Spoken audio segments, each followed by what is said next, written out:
takdir itu tidak ada yang buruk. Kalau kemudian buruk itu disebabkan karena dosa-dosa dan kemaksiatan kita. Karena kemudian kita harus paham ketika cinta itu adalah anugerah dari Allah, berarti di situ ada proses takdir. Karena semua kejadian yang terjadi di atas muka bumi ini tidak pernah terjadi kecuali karena takdir yang Allah berikan. Wa ma tasqutu min waraqatin illa ya'lamuha, sampai urusan daun yang jatuh, di mana jatuhnya, apa penyebab jatuhnya, berapa kecepatan daun itu ketika jatuh, di mana ordinatnya di atas muka bumi ketika daun itu jatuh, semuanya itu atas ilmu yang Allah miliki dan ditentukan di dalam Lauhul Mahfuz yang sudah Allah tetapkan pada kehidupan manusia. Sama, cinta pun merupakan bagian dari takdir. Makanya ketika kita memahami takdir, Allah tidak pernah mendolimi kita melalui takdirnya. Kalau ada orang yang mengatakan ketika dia putus cinta atau ketika cinta itu tidak merespon apa yang dia harapkan, jangan pernah berkata kenapa ya Allah dia tidak menerima. Jangan bertanya kenapa sama Allah. Yang suka bertanya kenapa sama Allah itu merupakan ciri khasnya orang yang tidak memiliki akal.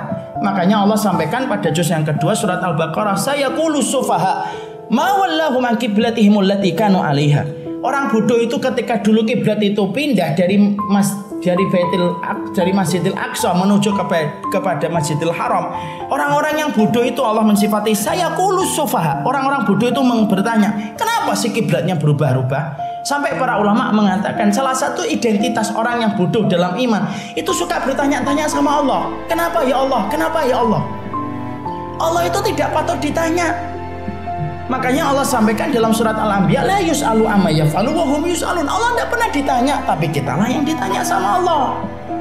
Oh, keputusan juri aja tidak mampu diganggu gugat, kok keputusannya Allah diganggu gugat? Keputusan wasit hari ini ikhwan, ini dalam masalah bola yang sifatnya recehan dibandingkan kehidupan kita. Bola itu yang namanya keputusan wasit itu tidak mampu diganggu gugat. Ketika dia mengatakan handsball penalti, walaupun 11 pemain bermaksud untuk nonjok wasitnya, keputusan wasit tidak mampu untuk dianulir, ya atau tidak? Bahkan maaf, bantuan TV hari ini pun hanya membackup saja. Tapi kalau sudah wasit yang menentukan, tidak mampu diganggu gugat. Loh, kalau wasit aja dihormati dalam sepetak lapangan bola, padahal itu cuma urusan bola masuk ke pistar gawang, hanya urusan itu kita sepakat untuk mentaati wasitnya. Loh, masa urusan kehidupan kita yang penting dunia akhirat dan kita menggantungkan surga kita kepada Allah, lalu kita menggugat Allah gitu? Loh, salah, tidak benar gitu. Makanya kemudian di situ akhirnya kemudian kita mendapati apa?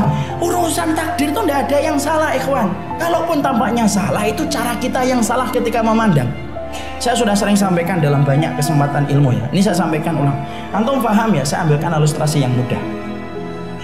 Kalau ada orang infeksi kakinya, datang ke dokter. Dokter kemudian meriksa infeksinya. Loh, infeksinya sudah parah. Dicek lagi. Wah, ini harus diamputasi. Ketika mau diamputasi, perhatikan kata amputasi ketika didengar oleh pasien dan ketika diucapkan sama sang dokter. Pasien ketika mendengar amputasi, itu konotasinya buruk atau tidak buruk? Buruk. Dari 2 kaki jadi 1 kaki. Yang asalnya bisa jalan normal harus pakai sesuatu. Yang asalnya bisa naik motor normal harus pakai penyangga. Yang asalnya bisa mengendari mobil kemudian mungkin agak susah mengendari mobil. Maka pasien ketika mendengar kata amputasi buruk, itu pasien. Tapi maaf, bagi dokter ketika mengucapkan kalimat amputasi, dokter itu ketika mengucapkan amputasi kepada pasien itu konotasinya baik atau buruk? Baik, karena dokter tahu ini bapak kalau tidak diamputasi itu infeksinya nanti menjalar ke atas, nyentuh ke jantung, nyentuh ke lambung, sakitnya lebih parah 3 kali lipat daripada sakit ketika infeksi itu di kaki, dan bapak akan kesakitan lebih parah daripada kesakitan yang dirasakan hari ini dan mengakibatkan kematian, dan itu akibat fatal. Sekarang kita lihat ikhwan, sama-sama kata amputasi antara dokter dengan pasien, cara memandangnya itu beda. Makanya maaf, kita ini kadang-kadang ketika menghadapi takdir, kita pandangannya itu terkadang sebagaimana pandangan pasien. Buruk, nggak dapat. sebagaimana yang saya impi-impikan. Padahal tanpa kita sadari di situ ada keburukan yang antum akan dapatkan kalau antum akhirnya dapat dia. Maaf ya ikhwan, contoh ya. Kadang-kadang antum minta mobil, tidak dikasih mobil sama Allah. Antum seumur hidup hanya pakai motor. Kalau hujan kepanasan, kalau panas kehujanan, itu terkadang bukan Allah tidak mengabulkan permohonan antum untuk mendapatkan mobil, tapi Allah tahu orang ini kalau dapat mobil, nanti kemungkinan dia itu akan mendapatkan kecelakaan. Ketika Allah mencintai dia supaya dia tidak kecelakaan yang berakibat fatal, Allah tidak memberikan kepadanya mobil supaya dia menikmati motornya. Cara Allah itu kan beda dengan caranya kita. Karena ilmunya Allah beda dengan ilmunya kita. Ilmu kita hanya sejumput, kita hanya melihat apa yang kita jumpai, tapi kita tidak melihat apa yang tidak kita jumpai. Padahal Allah melihat apa yang Allah jumpai dan melihat apa yang tidak dijumpai manusia. Itu Allah. Makanya kalau kemudian dalam pernikahan, dalam urusan asmara kok tiba-tiba tidak mendapatkan apa yang kita harapkan, maka sesungguhnya tidak ada yang buruk.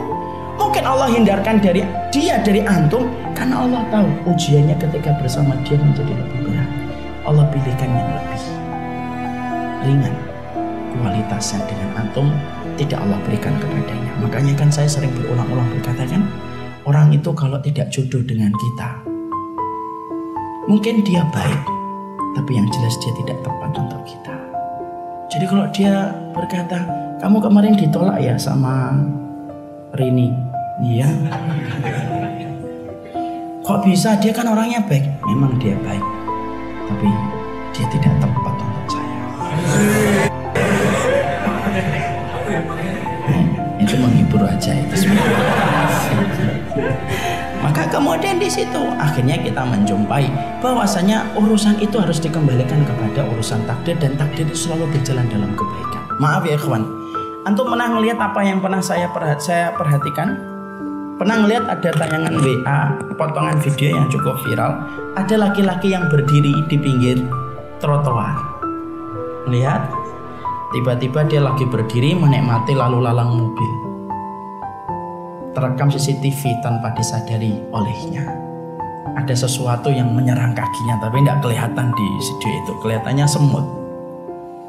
Marah atau tidak marah dia? Marah. Bagaimana ekspresi marahnya? Nampak bagaimana emosinya ketika menghentak-hentakkan kakinya.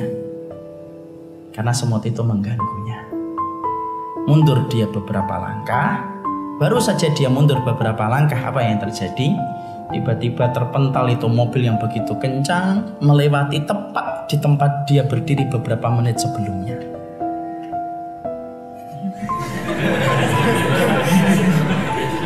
Lama-lama horor juga ya kalau maka kemudian ceritanya jadi beda ya. Maka kemudian akhirnya ketika nabrak, maka kemudian akhirnya dia selamat.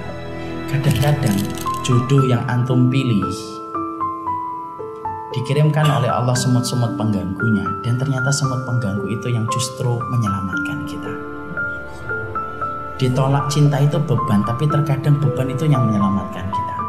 Pernah dapati ada sebuah truk kemudian masuk jurang, akan masuk jurang tapi tidak jadi karena kepala dari truknya sudah di atas jurang, tetapi bebannya memberatkan itu di atas jalan. Kadang-kadang ditolak cinta itu beban, tapi yang beban itulah yang menyelamatkan kita. Jadi kalau nanti ada orang dia nolak saya, memang beban, tapi mungkin ini lebih selamat daripada saya nikah sama dia. Berarti kita tetap tersenyum dan tidak perlu frustasi. Makanya itu yang menjadikan kita paham ikhwan. Itulah yang menjadikan kita harus memahami takdir itu adalah miliknya Allah. Takdir itu berjalan dalam kebaikan. Ya, kalau kemudian ternyata antum masih dalam kondisi melihat, kemudian akhirnya antum menggugat kepada Allah. Kalau terus antum gugat kepada Allah terus keadaan berubah gitu. Setelah antum marah-marah sama Allah, kemudian Allah akan kemudian takut sama antum, mimpi. Maka justru Allah tambah murka kepada kita. Allah itu sayangnya kepada kita lebih daripada sayangnya ibu kepada kita. Itu Allah. Tidak usah ragu antum. Ya, Karena kalau ibu, maaf ya, ibu itu sayang sama ada anak luar biasa atau tidak, ikhwan? Luar biasa. Maaf ya, ibu dengan bapak mana yang paling sayang sama anak? Ibu itu kalau punya uang 20.000 hanya beli ayam 1, anaknya minta, itu dikasih ayam semua, ya atau tidak? Rela ibunya tidak makan, hanya makan timunnya. Lalu kalau ditanya sama anaknya, Bu kok nggak makan ayam? Ya lagi diet ayam, kan gitu. Walaupun dia netes lihat anaknya makan ayam. Itu kalau ibu. Kalau bapak kan beda. Kalau bapak punya uang 20.000 beli ayam 1, bapak gimana? Separuh-separuh ya? Nah, itu bapak.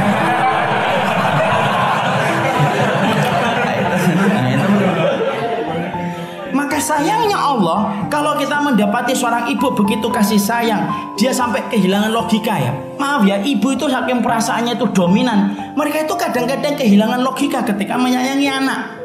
Mereka rela tidak tidur supaya anaknya tidur, rela kelaparan supaya anaknya tidak kelaparan. Itu kasih sayangnya seorang ibu kepada anak. Kadang-kadang sayangnya terlalu besar menghilangkan logika. Makanya kenapa perempuan itu dibesarkan perasaannya, kemudian disedikitkan logikanya, supaya dia mampu mencurahkan kasih sayangnya kepada anak. Itu seorang ibu. Allah yang menciptakan seluruh ibu di atas muka bumi, dari Nabi Adam sampai orang yang terakhir kali melihat matahari dari arah barat. Terus kita mengatakan Allah tidak adil sama kita. Nah terus yang sayang sama kamu siapa kalau Allah yang tersisa aja tidak sayang sama kita? Jadi tidak ada kisah gitu. Tidak usah menjadikan masalah asmara yang tidak terbalas itu menjadikan antum akhirnya menyalahkan takdir. Itu namanya adalah mengusir kesedihan tetapi dengan dosa yang besar. Antum paham? Sesungguhnya Allah itu paling tidak suka digugat takdirnya. Dan tidak usah ditanya, saya terima ya Allah kalau memang dia menolak saya dan tidak menerima saya terima kalau itu merupakan bagian dari ketetapan ujian yang Allah berikan kepada diriku.